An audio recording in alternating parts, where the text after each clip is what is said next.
Round-the-clock evacuations continue in Afghanistan as troops rush to get people out of the Taliban-ruled country. Still, some lawmakers are urging the president to ignore the August 31st deadline. WGN's Shannon Halligan has the latest on that. Shannon. Yeah, tensions are high for multiple reasons over the mission in Afghanistan. There's a mad dash to get evacuees out and arguments over how long U.S. troops should remain in the country. Earlier this week, 2 congressmen took a secret trip to Kabul. White House officials said they were not aware Representative Seth Moulton, a Democrat from Massachusetts, and Michigan Republican Peter Meijer were planning to make the dangerous trip, which was criticized for taking away evacuation resources to those in need.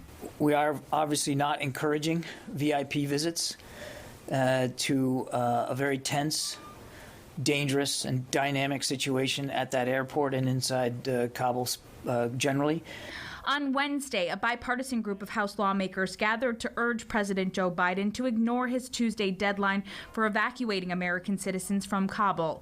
They believe the mission should continue for as long as necessary. And so the question before us now is, are we going to keep our deadline, or are we going to keep our promise? Are we going to allow the mission to determine the timetable, or are we going to let the timetable determine the mission? However, a longer stay could reignite fighting between the Taliban and Western troops running the airlift. It's hard to overstate the complexity and the danger of this effort. We're operating in a hostile environment in a city and country now controlled by the Taliban, with the very real possibility of an ISIS-K attack. Thousands of people are still thought to be trying to leave the capital city. It's not clear that all of them will be able to before the end of the month. The White House said Wednesday 19,000 people were evacuated over the last 24 hours. It's estimated another 1,500 American citizens remain. We've been in direct contact with approximately 500 additional Americans and provided specific instructions on how to get to the airport safely.